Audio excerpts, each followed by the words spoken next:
Hey guys, welcome to science study centre.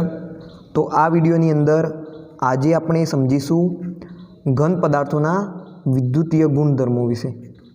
વિદ્યુતીય ગુણધર્મો તો ઘન પદાર્થોમાં વિદ્યુતીય વાહકતામાં ઘણો તફાવત જોવા મળે છે અને ઘન પદાર્થોની અંદર વિદ્યુતીય વાહકતા 10⁻20 થી લઈને 10⁻7 ઓમ ઇન્વર્સ મીટર ઇન્વર્સ વચ્ચેના ગાળામાં જોવા મળે છે। એટલે કે અહીંયા વિદ્યુતીય વાહકતા દર્શાવી છે 1 મીટર દીઠ ઘન પદાર્થોમાં વિદ્યુતીય વાહકતા કયા ગાળામાં જોવા મળશે તો 10⁻20 થી લઈને 10⁻7 સુધી। એટલે કે તમે જુઓ કે આ ગાળો બહુ જ મોટો છે, લગભગ 27 જેટલા ક્રમનો ગાળો તમને જોવા મળશે। હવે વિદ્યુતીય વાહકતાને આધારે ઘન પદાર્થોને 3 ભાગમાં વહેંચી શકાય। વિદ્યુતીય વાહકતાને આધારે કયા 3 પ્રકારો? સુવાહકો, અર્ધવાહકો અને અવાહકો। તો પહેલાં આપણે વાત કરીએ વાહક પદાર્થોની, સુવાહકોની। તો જે ઘન પદાર્થોની વાહકતા 10⁻4 થી લઈને 10⁻7 ઓમ ઇન્વર્સ મીટર ઇન્વર્સ હોય તેમને સુવાહકો કહે છે। જે ઘન પદાર્થોની વાહકતા 10⁻4 થી 10⁻7 ઓમ ઇન્વર્સ મીટર ઇન્વર્સના ગાળામાં હોય છે તેમને સુવાહકો વાહક પદાર્થો કહે છે। દાખલા તરીકે મોટાભાગના ઘન પદાર્થો વાહકો હોય છે જેમાં સારી રીતે સરળતાથી વિદ્યુતનું વહન થશે। મોટાભાગની ધાતુઓ આના ઉદાહરણ છે અને ધાતુઓની અંદર આ ગાળો 10⁻7 ક્રમનો હોય છે। એટલે કે 10⁻7 ઓમ ઇન્વર્સ મીટર ઇન્વર્સના ક્રમમાં વિદ્યુતીય વાહકતા જોવા મળે છે। બીજા આપણે વાત કરીએ અવાહક પદાર્થોની, અવાહકો। તો જે ઘન પદાર્થોની વાહકતા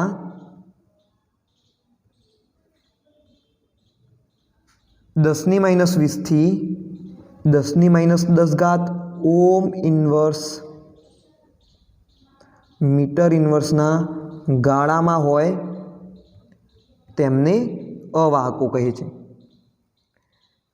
અવાહકોમાં વિદ્યુતનું વહન બહુ જ ઓછા પ્રમાણમાં થશે અને એમનો ગાળો કેટલો તો 10⁻20 થી 10⁻10 ઓમ ઇન્વર્સ મીટર ઇન્વર્સ। ઓમ ઇન્વર્સ શું છે તો વાહકતાનો એકમ છે, એનો બીજો પણ એકમ છે મો, MHO મો, બરાબર। ત્રીજી આપણે વાત કરીએ અર્ધવાહક પદાર્થોની, અર્ધવાહકો। તો જેમની વાહકતા 10⁻6 થી તે 10⁻4 ઓમ ઇન્વર્સ મીટર ઇન્વર્સના ગાળામાં હોય તેમને અર્ધવાહકો કહે છે। જેમની વાહકતા 10⁻6 થી 10⁻4 ઓમ ઇન્વર્સ મીટર ઇન્વર્સના વચ્ચે હોય તેમને અર્ધવાહકો કહે છે। તો આ વાહકતાના આધારે આપણે ઘન પદાર્થોને વિભાજિત કર્યા। કયા 3 ભાગમાં વિભાજિત કર્યા તો વાહકો, અવાહકો અને અર્ધવાહકો। તો જેમાં આજે આપણે આ 3 ઘન પદાર્થોની વાહકતાને સમજીશું બેન્ડ થિયરીના આધારે। તો તમે એમ કહી શકો કે બેન્ડ થિયરીના આધારે આ જે વિદ્યુતીય વાહકતા જોવા મળે છે એ સરળતાથી આપણે થિયોરિટિકલી સમજી શકીએ। કઈ થિયરીના આધારે તો બેન્ડ થિયરીના આધારે। તો બેન્ડ થિયરી શું કહે છે કે ઘન પદાર્થની અંદર 2 પ્રકારના બેન્ડ આવેલા હોય છે। બેન્ડ થિયરીના આધારે ઘન પદાર્થની અંદર 2 પ્રકારના બેન્ડ એટલે કે પટ આવેલા હોય છે। એક છે સંયોજકતા પટ, જેને કહેવાય છે વેલેન્સ બેન્ડ, જે ખાલી હોય છે। જેમાં ઇલેક્ટ્રોન ભરાયેલા નહીં હોય એટલે ખાલી હોય છે, અને બીજા હોય છે વાહકતા બેન્ડ એટલે વાહકતા પટ, કંડક્શન બેન્ડ જે સંયોજકતા પટ એ ઇલેક્ટ્રોનથી ભરાયેલા હોય છે, જ્યારે વાહકતા પટ એટલે કે કંડક્શન બેન્ડ ભરાયેલા હોતા નથી, એ ખાલી હોય છે। બરાબર।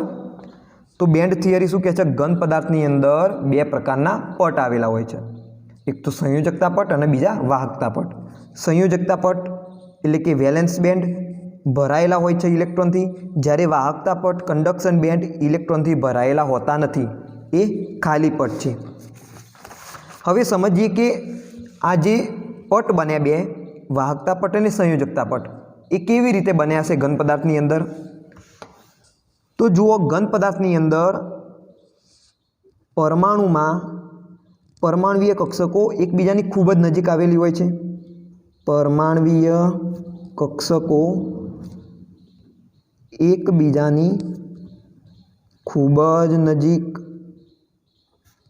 નજીક હોય છે, એટલે કે ઊર્જામાં તફાવત ખૂબ જ ઓછો હોય।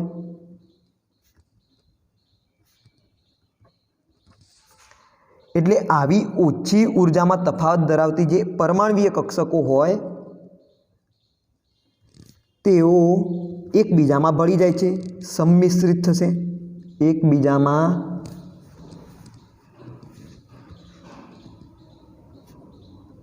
ભળી જાય છે,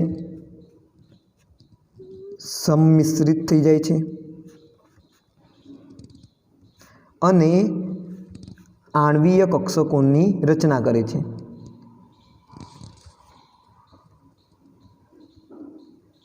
તમને ખ્યાલ છે કે જેટલી પરમાણવીય કક્ષકો હોય એટલી જ નવી આણ્વીય કક્ષકો રચાશે। હવે જે આણ્વીય કક્ષકો રચાઈ તેમની ઊર્જા પણ ખૂબ જ નજીક હોય, એમની ઊર્જામાં તફાવત ખૂબ જ ઓછો હોય છે। આવી જે આણ્વીય કક્ષકોનો સમૂહ છે, આવી આણ્વીય કક્ષકોનો સમૂહ છે જે પટ તરીકે ઓળખાય છે। આવી આણ્વીય કક્ષકોના સમૂહને આપણે પટ કહીએ છીએ, બેન્ડ કહીએ છીએ। તો તમને ખ્યાલ આવી ગયો પટની રચના કેવી રીતે થશે? તો પરમાણુની અંદર પરમાણવીય કક્ષકો હશે, આ પરમાણવીય કક્ષકો શું હોય? એકબીજાની ખૂબ જ નજીક હોય, એટલે કે એમનો જે ઊર્જાનો તફાવત હોય એ ખૂબ જ ઓછો હોય। એટલે આવી પરમાણવીય કક્ષકો શું થશે? સંમિશ્રિત થઈ જશે, એકબીજામાં ભળી જશે અને આણ્વીય કક્ષકોની રચના કરશે। જેટલી પરમાણવીય કક્ષકો હોય એટલી જ નવી આણ્વીય કક્ષકો બનશે। હવે આ આણ્વીય કક્ષકો પણ શું હોય? એકબીજાની ખૂબ જ નજીક હોય। આવી આણ્વીય કક્ષકોનો જે સમૂહ રચાયો એ સમૂહને આપણે કહીશું બેન્ડ। હવે શું હોય કે કેટલીક આણ્વીય કક્ષકોમાં ઇલેક્ટ્રોન ભરાયેલા હોય, ઇલેક્ટ્રોન ભરાયેલા હોય છે। આવી જે ઇલેક્ટ્રોન ભરાયેલા હોય એવી કક્ષકોને આપણે કહીએ છીએ, એવા પટને આપણે કહીશું સંયોજકતા પટ। કેટલીક આણ્વીય કક્ષકો ખાલી હોય છે, જેમાં ઇલેક્ટ્રોન ભરાયેલા હોતા નથી। આવી ઊંચી ઉર્જાવાળી કક્ષકોને, આવી ઊંચી ઉર્જાવાળા પટને કંડક્શન બેન્ડ એટલે કે વાહકતા પટ કહે છે। કેટલીક જે આણ્વીય કક્ષકો હોય કે જે કેન્દ્રની નજીક હશે, જેમની ઉર્જા ઓછી હશે, એમાં ઇલેક્ટ્રોન ભરાયેલા હશે, જેને આપણે કહીશું સંયોજકતા પટ એટલે કે સંયોજકતા એટલે કે વેલેન્સ બેન્ડ। અને કેટલીક કક્ષકો જે ઊંચી ઉર્જા ધરાવતી હશે, જેની અંદર ઇલેક્ટ્રોન ભરાયેલા હોતા નથી, તેને આપણે કહીએ છીએ વાહકતા પટ, વાહકતા પટ એટલે કે કંડક્શન બેન્ડ। ખ્યાલ આવી ગયો?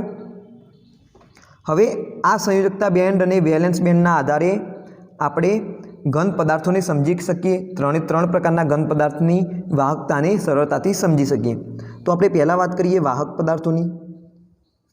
વાહક પદાર્થો तो जो संयोजकता पट अंशतः भरायेलो होय अथवा तो ऊंची ऊर्जावाळा वाहकता पट ए संयोजकता पट साथे ओवरलेप थयेलो होय तो आवा किस्सामां जे इलेक्ट्रॉन होय संयोजकता कक्षामांना जे संयोजकता पटमांना इलेक्ट्रॉन ए सरळताथी वाहकता पटमां जई शकशे अने थोड़ी ऊर्जा मळवाथी आ इलेक्ट्रॉननुं वहन थशे एटले के विद्युत प्रवाह वहन थशे। विद्युत प्रवाहनुं वहन अहींया थई शकशे। तो जो शुं थाय छे जो संयोजकता पट अंशतः भरायेलो होय अथवा तो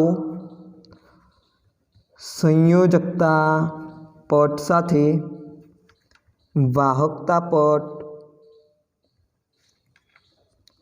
ओवरलेप एटले के एनी अंदर थोड़ो भળી गयो होय ओवरलेप थयेलो होय तो संयोजकता पटमांना इलेक्ट्रॉन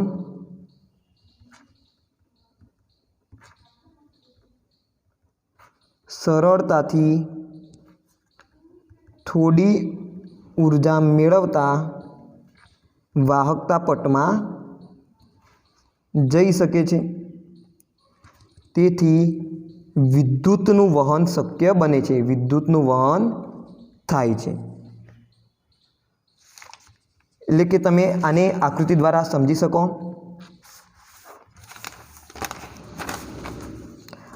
आ रीते शुं छे नीचेनी तरफ संयोजकता पट हशे जेनी अंदर शुं हशे इलेक्ट्रॉन भरायेला छे एटले हूँ आ रीते एना લીટી द्वारा दर्शावी दऊं। आ शुं छे संयोजकता पट जे इलेक्ट्रॉन थी भरायेलो छे। आ संयोजकता पट शुं होय मानी लो कि अंशतः भरायेलो एटले के आ पूरेपूरो शुं छे संयोजकता पट छे एमां आ जे डार्क करेलो विस्तार छे एमां इलेक्ट्रॉन हाजर छे ज्यारे उपरनी जे अमुक जे कक्षको हशे संयोजकता पटनी ए कक्षकोमां इलेक्ट्रॉन भरायेला हशे नहीं ए खाली भाग हशे एटले के शुं होय अंशतः भरायेलो होय। लिथियमना किस्सामां आवुं थाय। लिथियमना किस्सामां शुं थशे केटलोक संयोजकता पट भरायेलो हशे केटलोक संयोजकता पट खाली हशे। बीजो किस्सो केवो बने आ जे संयोजकता पट होय आखो संयोजकता पट एनी साथे वाहकता पट ओवरलेप थयेलो होय। आ रीते शुं थयेलो होय वाहकता पट ओवरलेप थयेलो होय। आ छे वाहकता पट आ छे संयोजकता पट। संयोजकता पट भरायेल हशे इलेक्ट्रॉन थी वाहकता पट खाली पट तो ए शुं थयेलो होय अहींयाथी आ ओवरलेप थयेलो होय। तो आवा बे किस्सानी अंदर शुं थाय आ जे इलेक्ट्रॉन छे ए सरळताथी आ खाली पटमां जई शके। अहींयाथी आ इलेक्ट्रॉन सरळताथी आ वाहकता पटमां जई शकशे जेना लीधे विद्युतनुं वहन थशे। आवो किस्सो बीई नी अंदर एटले के बेरिलियममां जोवा मळे छे। अंश भरायेलो पट लिथियमनी अंदर ज्यारे ओवरलेप थयेलो जे पट छे ए बेरिलियम धातुनी अंदर जोवा मळे छे। बेरिलियमनी अंदर तो मोटाभागे जे धातुओ हशे ए केवा हशे विद्युतना वाहको हशे अने वाहकता जे वाहक पदार्थो होय एनी अंदर विद्युतनुं वहन केवी रीते थाय छे तो ए आपणे बेन्ड थियरीना आधारे आ रीते समजी शकीए। थोड़ी ऊर्जा इलेक्ट्रॉनने मळशे तो अहींयामांनो इलेक्ट्रॉन शुं थशे जे ऊंची ऊर्जा धरावती जे कक्षको होय बराबर एमां स्थळांतरित थई जशे एटले के विद्युतनुं वहन थशे।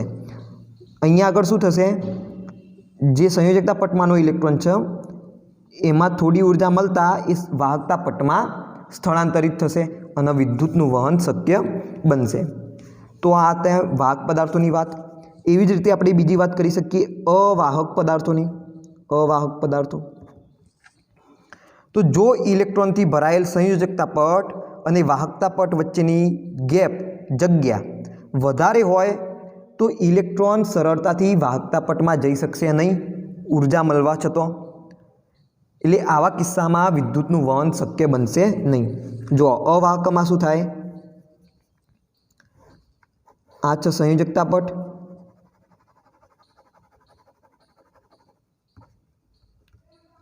संयोजकता पट कि जे इलेक्ट्रॉन थी भरायेलो होय सॉरी अहींया दर्शावी दऊं संयोजकता पट અને વાહકતા પટ, આ બે વચ્ચેની ગેપ, આ શું છે ગેપ, જેને કહેવાય છે ફોરબિડન ગેપ. શક્તિ ગેપ પણ કહી શકાય. ફોરબિડન ગેપ એ બહુ વધારે હોય, એટલે કે આ બંને વચ્ચે ઉર્જાનો તફાવત કેવો હશે? વધારે હશે. આની ઉર્જા કેવી હોય? ઓછી હોય. જેમ જેમ તમે ઉપર જતા જાઓ તેમ ઉર્જા શું થાય? વધતી જાય. અહીંયા પણ જેમ જેમ તમે ઉપર જશો તેમ શું થશે? ઉર્જા વધતી જશે. ખ્યાલ આવી ગયો? તો આની ઉર્જા ઓછી હોય, આની ઉર્જા વધારે હોય. આ બંને વચ્ચેની ઉર્જાનો જે ગેપ છે એ જો વધારે હોય, તફાવત જો વધારે હોય, તો સંયોજકતા પટમાંના જે ઇલેક્ટ્રોન હોય એ વાહકતા પદમાં, જે વાહકતા પટ હોય એની અંદર કૂદી શકતા નથી. એટલે અહીંયા ઉર્જા તમે આપશો, વિદ્યુત ક્ષેત્ર લાગુ પાડશો, તેમ છતાં ઇલેક્ટ્રોન સંયોજકતા પટમાંથી વાહકતા પટમાં ન જવાથી વિદ્યુતનું વહન શક્ય બનશે નહીં. વિદ્યુતનું વહન શક્ય બનશે નહીં. અને આવા પદાર્થોને આપણે કેવા પદાર્થો કહીએ છીએ? તો અવાહક પદાર્થો કહીએ છીએ. ખ્યાલ આવી ગયો? તો અવાહક પદાર્થો કોને કહેવાય? તો આપણે નેક્સ્ટ પહેલાં શું ચર્ચા કરી? વાહક પદાર્થોની, કે જેની અંદર શું હોય? સંયોજકતા પટ અંશતઃ ભરાયેલો અથવા તો સંયોજકતા પટ અને વાહકતા પટ ઓવરલેપ થયેલો હોય. તો તેવા કિસ્સામાં ઇલેક્ટ્રોન સરળતાથી સંયોજકતા પટમાંથી ખાલી સંયોજકતા પટ અથવા તો વાહકતા પટમાં સ્થળાંતરિત થશે અને વિદ્યુતનું વહન શક્ય બનશે. બીજી આપણે કઈ ચર્ચા કરી? અવાહક પદાર્થોની, કે જેની અંદર સંયોજકતા પટ અને વાહકતા પટ વચ્ચેનો જે ગેપ હોય, ઉર્જા ગેપ એ બહુ વધારે હોય, જેનાથી સંયોજકતા પટમાંથી ઇલેક્ટ્રોન વાહકતા પટમાં કૂદી શકશે નહીં અને એ વિદ્યુતનું વહન શક્ય બનશે નહીં. ઓકે. હવે ત્રીજી આપણે ચર્ચા કરીએ અર્ધવાહક પદાર્થોની. આવી જ રીતે અર્ધવાહક પદાર્થો અને અર્ધવાહક પદાર્થોની આજે આપણે ડિટેલમાં ચર્ચા કરીશું. તો અર્ધવાહક પદાર્થોને કેવી રીતે સમજી શકાય? આની અંદર સંયોજકતા પટ અને વાહકતા પટ વચ્ચેની જે ગેપ હોય એ ઓછી હોય. અહીંયા ગેપ વધારે હતી, અહીંયા ગેપ ઓછી હતી. એટલે થોડી ઉર્જા મળવાથી સંયોજકતા પટમાંથી ઇલેક્ટ્રોન વાહકતા પટમાં જઈ શકે અને થોડું ઘણું વિદ્યુતનું વહન આ દર્શાવશે. અર્ધવાહકોમાં સંયોજકતા પટ અને વાહકતા પટ વચ્ચેની જે ગેપ હોય એ ઓછી હોય. એટલે સંયોજકતા પટમાંથી વાહકતા પટમાં ઇલેક્ટ્રોન કૂદી શકશે અને થોડીક વાહકતા દર્શાવશે. આ છે ખાલી પટ, જેને આપણે કહીએ છીએ વાહકતા પટ. આ છે ભરાયેલો પટ, જેને આપણે કહીએ છીએ સંયોજકતા પટ. ઉર્જા. હવે અર્ધવાહકોની જે વિદ્યુતીય વાહકતા હોય એ તાપમાન વધવાથી વધે છે. કેમ વધે છે? તાપમાન મળશે એટલે તાપમાનના લીધે આ જે સંયોજકતા પટમાંના ઇલેક્ટ્રોન છે તેમને ઉર્જા મળશે. આમની ઉર્જા વધવાથી એ સરળતાથી ઊંચી ઉર્જાવાળા વાહકતા પટમાં જશે અને વિદ્યુતનું વહન વધશે. ખ્યાલ આવી ગયો? એટલે તાપમાન વધવાથી અર્ધવાહકોની વાહકતા વધશે. અર્ધવાહકો જેમ કે સિલિકોન અને જર્મેનિયમમાં આ પ્રકારની વાહકતા જોવા મળે છે. કયા તત્વોમાં? તો સિલિકોન અને જર્મેનિયમ, જે અર્ધધાતુઓ છે અને એ કેવી છે? અર્ધવાહક છે, વિદ્યુતની અર્ધવાહક છે. સિલિકોન અને જર્મેનિયમને આપણે કહીએ છીએ આંતરિક અર્ધવાહકો. કેમ આંતરિક અર્ધવાહકો કહીએ છીએ? કારણ કે એમાં કોઈ પણ પ્રકારની અશુદ્ધિ હોતી નથી. તેથી સિલિકોન અને જર્મેનિયમ જેવા અર્ધવાહકોને આંતરિક અર્ધવાહકો કહેવામાં આવે છે. હવે આંતરિક અર્ધવાહકો હોય તેમની નોર્મલ ટેમ્પરેચરે જે વાહકતા હોય એ ઓછી હોય. સુવાહકો જેટલી વાહકતા એ દર્શાવશે નહીં, એટલે વ્યવહારમાં એમનો ઉપયોગ ઓછો થાય છે. પરંતુ કેટલીક યોગ્ય પ્રમાણમાં અશુદ્ધિ ઉમેરીને આવા અર્ધવાહકોની વાહકતામાં વધારો કરી શકાય છે. આ અશુદ્ધિ ઉમેરવાની પ્રક્રિયાને ડોપિંગ તરીકે ઓળખવામાં આવે છે. परंतु तेमनी वाहकता योग्य अशुद्धि उमेरीने वधारी शकाय छे। आ प्रक्रिया ने डोपिंग कहे छे। तो डोपिंगनी व्याख्या कई थशे? आंतरिक अर्धवाहकोनी वाहकता योग्य अशुद्धि उमेरीने वधारी शकाय छे। आ प्रक्रियाने डोपिंग कहे छे। हवे सिलिकॉन अने जर्मेनियम जेवा सिलिकॉन Si एंड Ge जेवा अर्धवाहक में इलेक्ट्रॉन समृद्धि अशुद्धि अथवा तो इलेक्ट्रॉन उणप अशुद्धि उमेरीने डोपिंग करी शकाय। आमां बे प्रकारे आपणे अशुद्धिओ उमेरी शकीए। एक एवी अशुद्धि उमेरीए कि जेनी अंदर इलेक्ट्रॉन वधारे हशे, एक एवी अशुद्धि उमेरीशुं कि जेनी अंदर इलेक्ट्रॉननी उणप हशे। ख्याल आवी गयो? तो बे प्रकारे डोपिंग थई शके। एक इलेक्ट्रॉन समृद्धि अशुद्धि उमेरवाथी अने बीजी इलेक्ट्रॉन उणप अशुद्धि उमेरवाथी।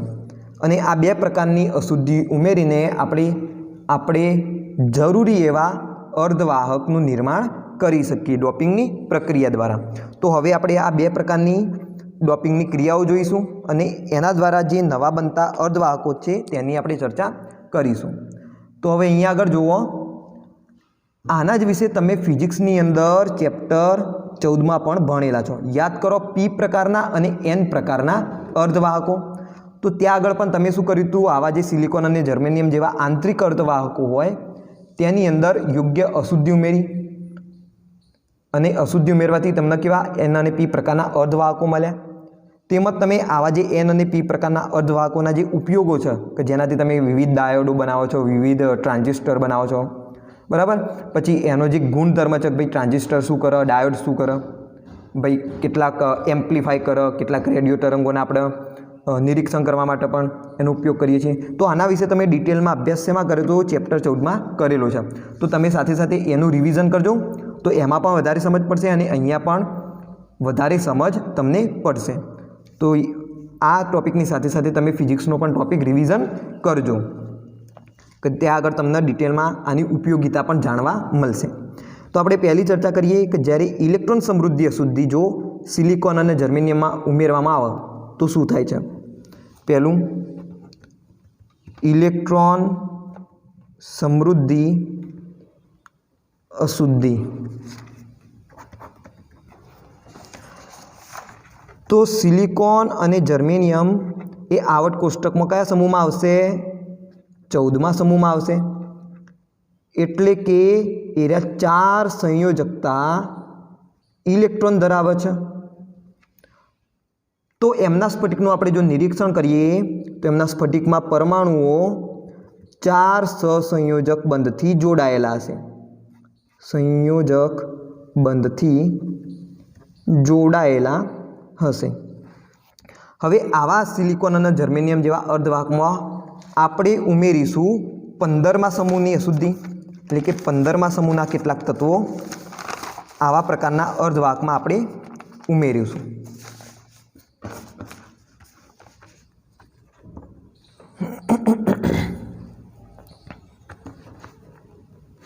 समूह 15ના તત્વો જેવા કે ફોસ્ફરસ અથવા આર્સેનિક ને જ્યારે સિલિકોન અથવા જર્મેનિયમ જેવા અર્ધવાહકમાં ઉમેરવામાં આવે ત્યારે સિલિકોન અથવા તો જર્મેનિયમના જે પરમાણુઓ હશે એના સ્થાને ફોસ્ફરસ અથવા આર્સેનિકના પરમાણુઓ ગોઠવાઈ જશે।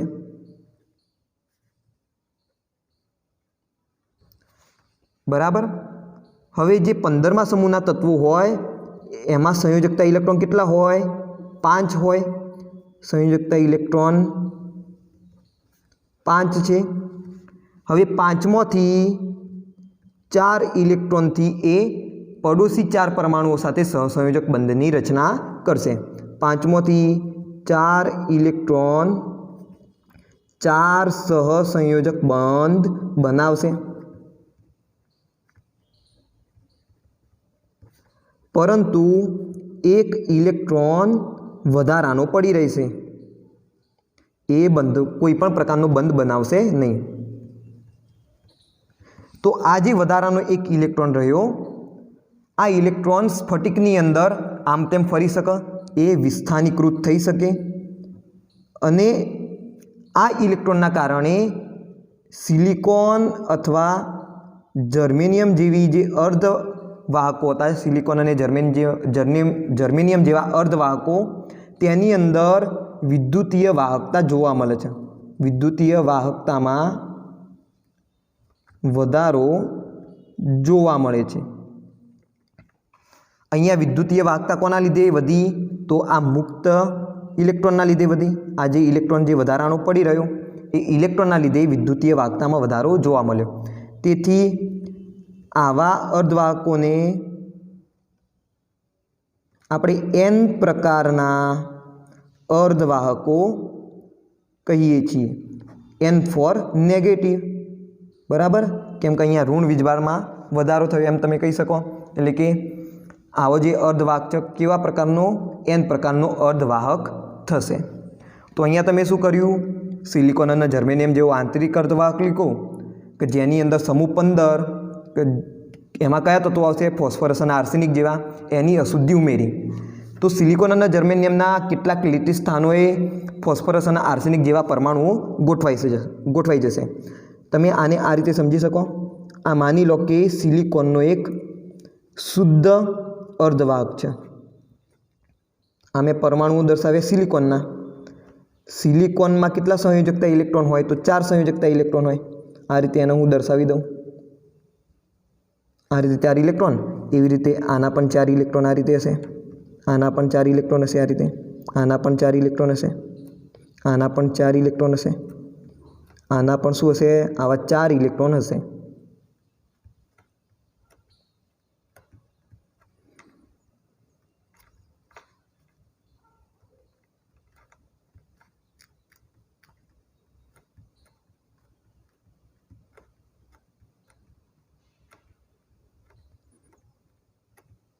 તો આ 4 ઇલેક્ટ્રોન બાજુના પરમાણુઓ સાથે સહસંયોજક બંધમાં વપરાશે.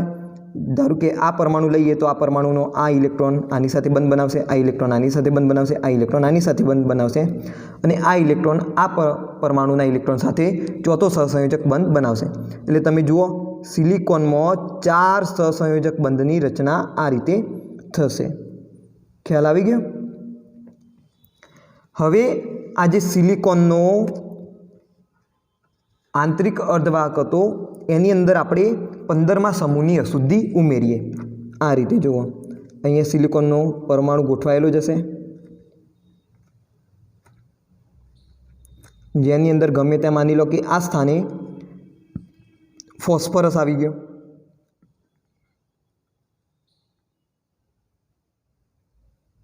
માની લો કે અહીંયા આપણે આર્સેનિકની અશુદ્ધિ ઉમેરી દીધી. ઓકે, આર્સેનિક વધારે કોમન જોવા મળશે ફોસ્ફરસ કરતાં.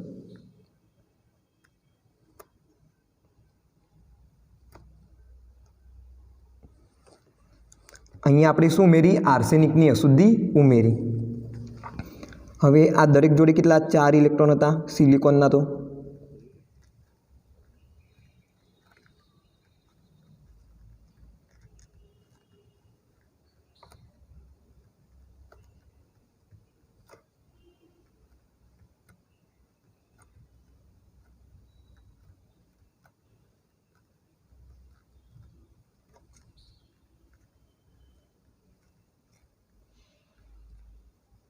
પરંતુ આર્સેનિક જોડે કેટલા ઇલેક્ટ્રોન હતા? 5 ઇલેક્ટ્રોન હતા સંયોજકતામાં.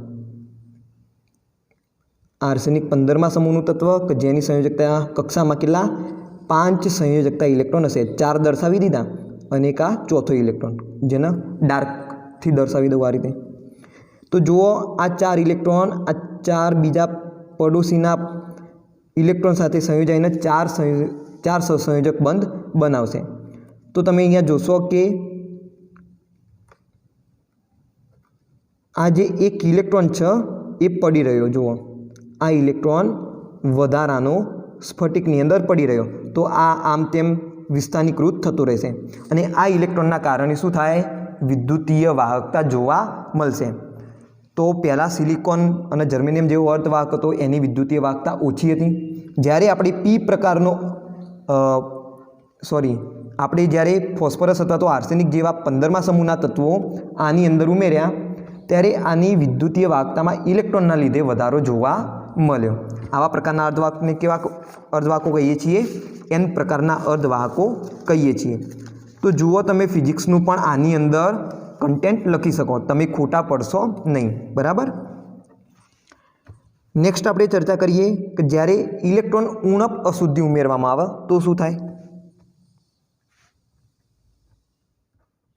ઇલેક્ટ્રોન ઉણપ અશુદ્ધિ, તો જ્યારે 14મા સમૂહના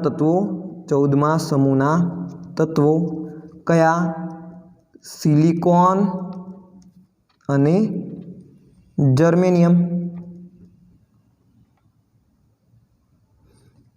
જર્મેનિયમમાં તો 14મા સમૂહના તત્વો જેવા કે સિલિકોન અને જર્મેનિયમમાં જો સમૂહ 13ની અશુદ્ધિ ઉમેરવામાં આવે તો કેટલાક ઇલેક્ટ્રોનના સ્થાન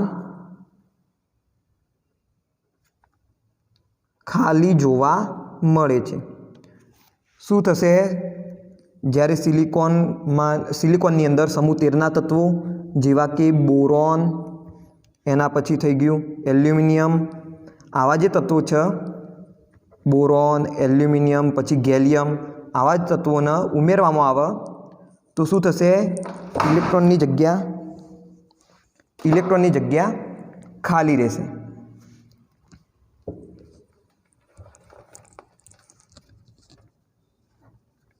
ઇલેક્ટ્રોન તેના મૂળ સ્થાનેથી દૂર થયેલો તમને જણાશે, બરાબર। તો સમૂહ 13ના તત્વોમાં તમને ખ્યાલ હોય કેટલા? 3 સંયોજકતા ઇલેક્ટ્રોન હોય છે।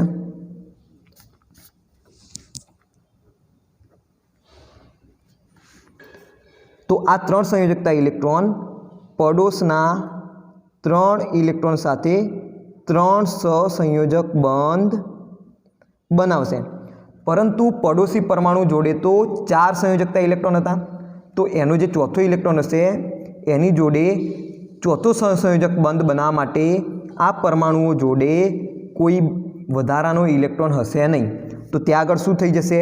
એક ખાલી જગ્યા, એક સતીનું નિર્માણ થઈ જશે। જુઓ આ રીતે, ધારો કે આ માની લો કે સિલિકોનનો શું છે? સ્ફટિક છે અને આ સિલિકોનના પરમાણુઓ આ રીતે દર્શાવે કે જેની અંદર માની લો કે અહીંયા શું આવી ગઈ? આ એલ્યુમિનિયમની એક અશુદ્ધિ આવી ગઈ। આ રીતે એલ્યુમિનિયમને આપણે સિલિકોન અને જર્મેનિયમની અંદર આ રીતે ડ્રોપ કર્યું, તો સિલિકોનમાં તો 4 ઇલેક્ટ્રોન હશે,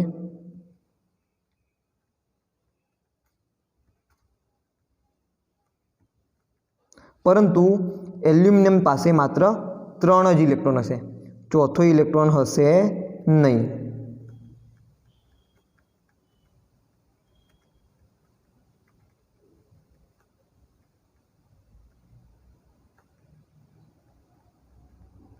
તો શું થશે? આ 3 ઇલેક્ટ્રોનથી આ 3 સહસંયોજક બંધ એ બનાવશે, પરંતુ અહીંયા એક ઇલેક્ટ્રોનની રિક્ત સ્થાન જોવા મળશે, અહીંયા ખાલી જગ્યા તમને જોવા મળશે।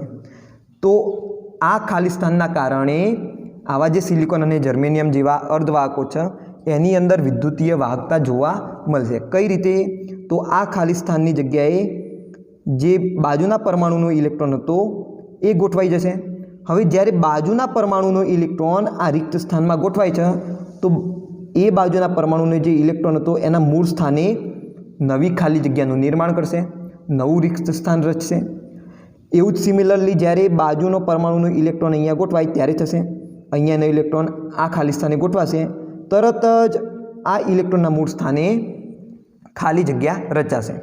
તો આવું શું થશે? સતત ચેઇન પ્રક્રિયા આવી થતી રહેશે અને ઇલેક્ટ્રોનનું વહન જોવા મળશે।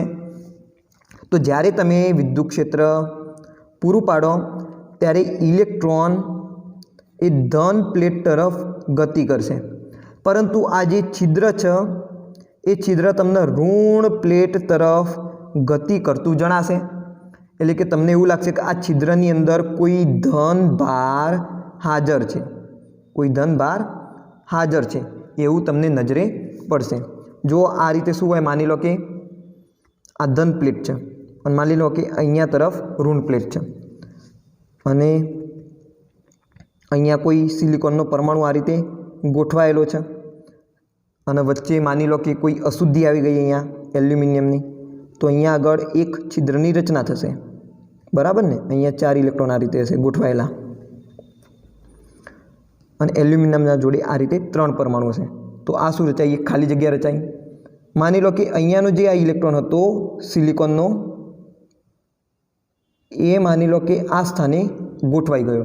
હવે જેવો ઇલેક્ટ્રોન આ સ્થાને ગોઠવાશે, કારણ કે ઇલેક્ટ્રોનની ગતિ કોના તરફ થાય, તો જે ધન પ્લેટ હોય એના તરફ થાય, તો ઇલેક્ટ્રોન આ તરફ ગતિ કરી તો અહીંયા ખાલી જગ્યા રચાઈ। એવી રીતે બાજુના પરમાણુનો ઇલેક્ટ્રોન આ ધન પ્લેટ તરફ આવશે એટલે અહીંયા પાછી ખાલી જગ્યા રચાશે। એવો ઇલેક્ટ્રોન ધારો કે માની લો કે અહીંયાથી કોઈ ઇલેક્ટ્રોન આ તરફ આવ્યો તો અહીંયા ખાલી જગ્યાનું નિર્માણ થશે, એટલે કે ઇલેક્ટ્રોનની ગતિ તમને ધન પ્લેટ તરફ નજરે ચડશે અને જે રિક્ત સ્થાન હતું એની ગતિ તમને ઋણ પ્લેટ તરફ ગતિ કરતી જણાશે।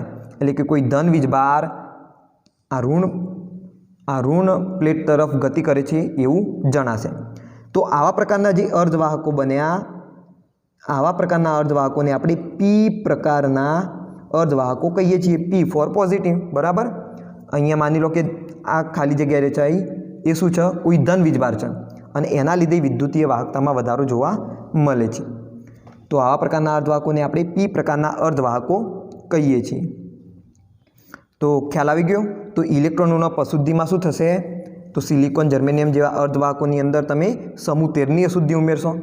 સમૂહ 13ના તત્વોમાં તો 3 સંયોજકતા ઇલેક્ટ્રોન હોય, તો એ 3 ઇલેક્ટ્રોન 3 પડોશના ઇલેક્ટ્રોન સાથે સહસંયોજક બંધ બનાવશે, એમની જોડે ચોથો ઇલેક્ટ્રોન હોતો નથી, એટલે શું થશે, એ ઇલેક્ટ્રોનના સ્થાને ખાલી જગ્યા જોવા મળશે।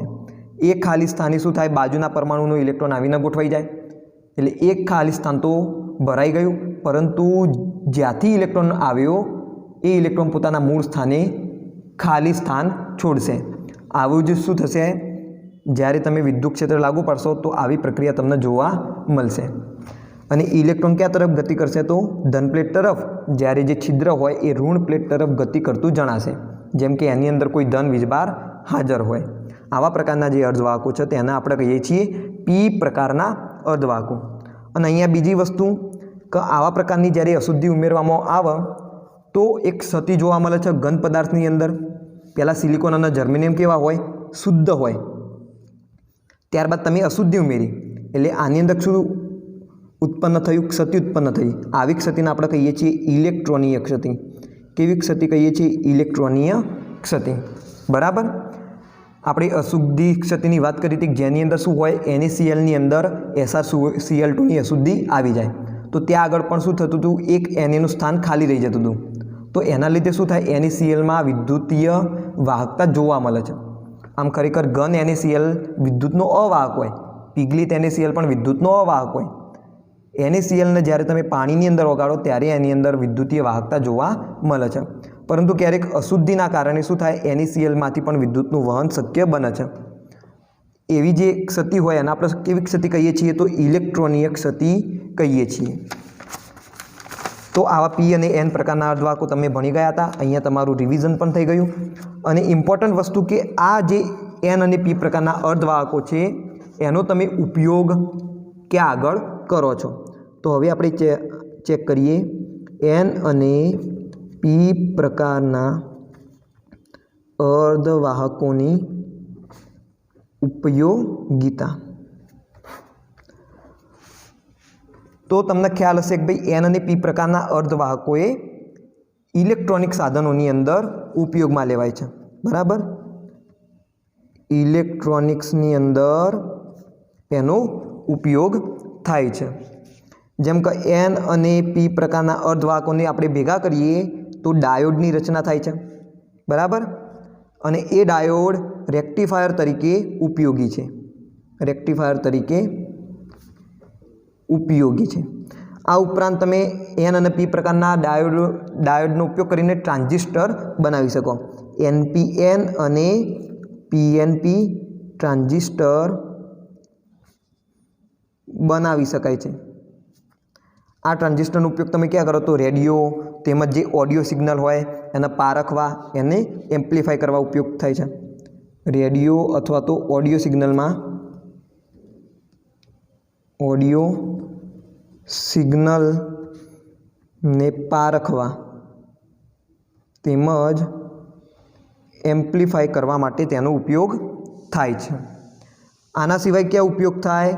તો આના સિવાય બીજા કેટલાક ઘન પદાર્થો હોય છે, જેમ કે આપણે લઈ લઈએ સમૂહ 13 અને સમૂહ 15ના ઘન પદાર્થો। સમૂહ 13 અને સમૂહ 15ના ઘન પદાર્થોના સંયોજનો। જો એવું જરૂરી નથી કે માત્ર અર્ધવાહક જે હોય આંતરિક અર્ધવાહકો એની અંદર જ અશુદ્ધિ ઇન્ટ્રોડ્યુસ કરીએ કાંઈ, આપણે સમૂહ 13ના પણ ઘન પદાર્થો લઈ શકીએ અને એની અંદર પણ અશુદ્ધિ ઉમેરી શકીએ। જેમ કે અહીંયા સમૂહ 13 અને સમૂહ 15ના જે પદાર્થો હોય, જે તત્વો હતા, એ તત્વોના સંયોજનો પણ અર્ધવાહક તરીકે ઉપયોગી છે। જેમાં ખાસ કરીને INSB જેને કહેવાય છે ઇન્ડિયમ એન્ટીમોનાઇડ, શું કહેવાય છે? ઇન્ડિયન SB એટલે એન્ટીમની, અને એનો SB અહીંયા ઋણ વીજભાર ધરાવે છે એટલા માટે એન્ટીમોનાઇડ। એવી જ રીતે ALP એલ્યુમિનિયમ ફોસ્ફાઇડ,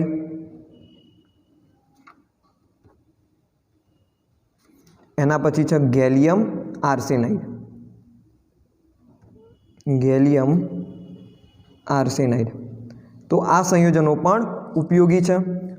જેમાં ગેલિયમ આર્સેનાઇડ એ ખૂબ જ ઊંચી પ્રતિક્રિયાત્મકતા ધરાવે છે। આ પણ એક અર્ધવાહકો તરીકે વર્તે છે, ખૂબ જ ઊંચી પ્રતિક્રિયાત્મકતા ધરાવે છે, પ્રતિક્રિયા ધરાવે છે। આવી રીતે આપણે સમૂહ 13 અને સમૂહ 16ના સંયોજનો પણ બનાવી શકીએ। સમૂહ 12 અને સમૂહ 16ના સંયોજનો પણ બનાવી શકીએ છીએ। આવા જે સંયોજનો હોય સંક્રાંતિ ધાતુઓના હોય છે, જેમ કે ઝિંક, બરાબર, ઝિંક એ ડી વિભાગનું તત્વ છે। ઝિંક સલ્ફાઇડ, એના પછી થઈ ગયું CDS કેડમિયમ સલ્ફાઇડ, એના પછી CdSCE એટલે કે કેડમિયમ સેલેનાઇડ। આ SE એટલે સેલેનિયમ તત્વ, સેલેનિયમ અહીંયા ઋણ વીજભાર ધરાવે છે એટલે સેલેનાઇડ। કોઈ પણ ઋણ આયન હોય તો એની પાછળ કયો પ્રત્યય લાગે? આઇડ પ્રત્યય લાગે, એટલે તમારે શું કરવાના? આ પાછળના જે ઋણ આયનો છે એમના આઇડ પ્રત્યય લગાડી દેવાનો। સેલેનિયમ તો સેલેનાઇડ, સેલેનાઇડ। એવી રીતે HgTe એટલે કે મર્ક્યુરી ટેલુરાઇડ, જેમાં મર્ક્યુરી +2 વીજભાર, +2 વીજભાર ધરાવતું હોય છે અહીંયા મર્ક્યુરી ટેલુરાઇડ।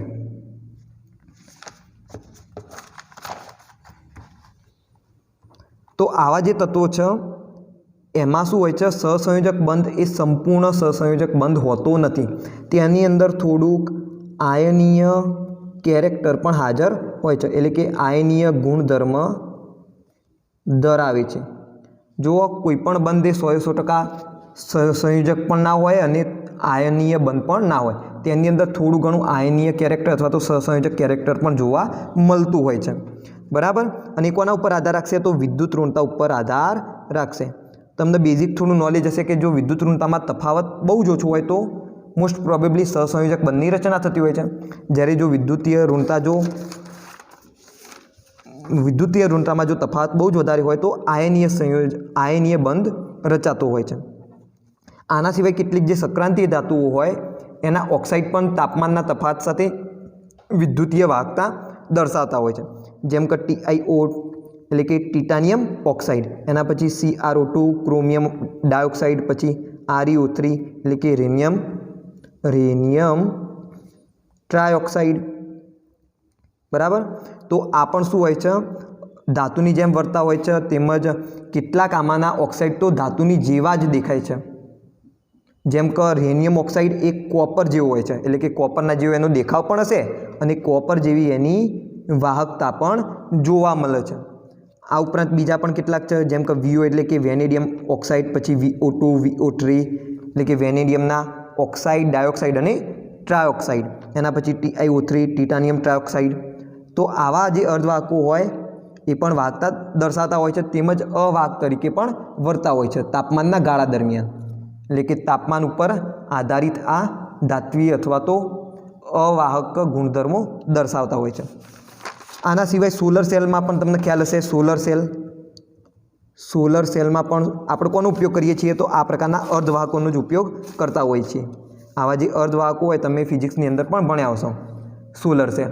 તો સોલર સેલની અંદર પણ આપણે શું કરીએ છીએ, તો N અને P પ્રકારના અર્ધવાહકોનો ઉપયોગ કરતા હોઈએ છીએ. તો જે શું કરશે, સોલર સેલ પ્રકાશીય ઉર્જાનું વિદ્યુતીય ઉર્જામાં રૂપાંતર કરશે. તો આ શું હતી, જે અર્ધવાહકો હતી તેમજ જે કેટલીક ધાતુઓ હોય અથવા તો ધાતુઓના સંયોજનો, એમની વિદ્યુતીય વાહકતાના ઉપયોગો હતા. કે ઇલેક્ટ્રોનિક્સની અંદર ખાસ કરીને આનો ઉપયોગો થતા હોય છે. અને આમાંના ઘણા ઉપયોગો તો તમે ડિટેલમાં ફિઝિક્સની અંદર અભ્યાસ પણ કરશો અને એ તમને આવડતું પણ હશે.